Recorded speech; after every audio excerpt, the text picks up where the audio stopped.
Hello everyone, this is Clara and Adela again for the last time, for the last of our cooking sessions. Today we're going to be making sweet stuff. We're going to be baking apple strudel, which is a traditional dessert that has been made in this country since the times of the Austro-Hungarian Empire. And it's very popular and each family has its own way of making it. So today we're going to teach you how to bake apple strudel the Balsar way. Now, what are you going to need? You're going to need apples. If they're bigger apples, you're going to need 3. If they're smaller apples, use 4. You're going to have to cut them. Either you leave them like this, or you can peel them if you prefer. And then you use either the grater or the food processor to get them ready, like this. Then you're going to need sugar. We have the version of white or brown, so you see we're keeping the Lehigh colors alive around here.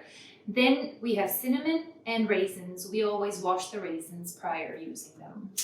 Right then, and for the last step, you're going to need puff pastry. We went for pre-made puff pastry, which also has baking paper included, so you don't have to worry about that part anymore. So there's puff pastry, you're going to need a baking tin, and for the very last stage after you take the strudel out of the oven, you're going to need powdered sugar. Now let's start. First, before we get to the dough, it's a good idea if you preheat your oven. We preheated for 175 degrees Celsius. For you, that would be 380 degrees Fahrenheit. Now, you can take your puff pastry and roll it out nicely.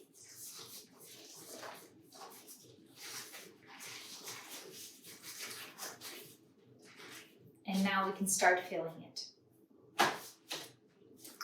So you're going to start with your grated apples. Be sure to spread them nicely all over the dough, but also make sure that you leave this part of the dough that is further from you empty, because when you're rolling the strudel, you need some dry dough so that it sticks together nicely. The layer doesn't have to be too thick, but make sure you can't actually see the dough through the apples. Whatever we're adding, it's always up to your taste, the amount that you actually use. Also, some people simply cut up the apples into smaller pieces, but I think we found that when you grate it, it does taste much better. Right, so that's the first part. We've got our apples. Spread them out nicely. Well, as you can see, we've got quite a layer, but we do like the apple taste, so we like our strudel nicely filled up.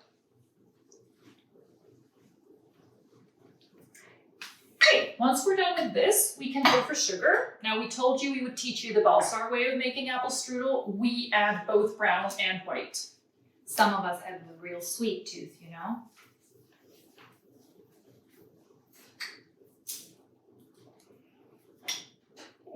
Once done with the sugar, you grab the cinnamon and do the same thing. Just sprinkle it on.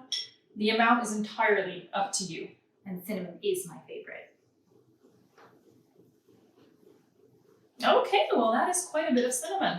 Last bit, the raisins, right? We rinse them with water. And again, the amount is entirely up to you. We don't really like to overdo it. It is apple strudel, not raisin strudel, so you don't want to overdo it.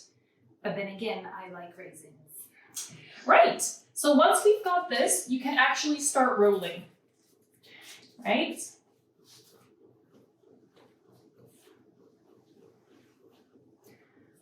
So you just roll and roll and roll.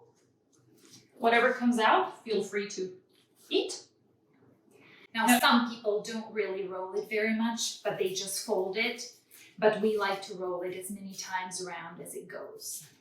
Right, now see how you have to bend down and fold and really nicely squeeze the ends? The apples do have a tendency to go runny in the oven and you don't want them to come out into the oven. Great, so that is our strudel, beautifully wrapped, I must say. And we now transport it to the baking tin. Now, we can actually do that together. True. Someone does lots of talking and Not enough work, the right? Okay, now, looks like the strudel is a perfect fit for this baking tin. As you can see, our oven is already preheated, so let's just pop it in there. And as we said, about those 50 to 60 minutes until it's lightly browned, and then we go to the finishing phase. Okay, Okay, so it's about 1 hour later and our strudel is nicely light brown, so we're ready to take it out of the oven. We usually put it on a nice tray. We have a strudel tray actually. If you don't have it, you can put it maybe on a cutting board. Be careful, don't burn yourself. And now it's time to cut. Right, so you cut off as much as you want to and serve it on a plate. We usually serve it with whipped cream and a dusting of powdered sugar on top. If the strudel is hot, you might also like serving it with vanilla ice cream. It melts nicely on the side. Yeah, that is a very nice addition, especially in the summer. Right, now as you can see, it can be a little bit tricky to cut up the puff pastry, but there we go. Now you add a bit of the whipped cream on top or on the side, whatever you fancy. Dust it with powdered sugar. And we're ready to serve. So, bon appétit, or as we in the Czech Republic say, dobro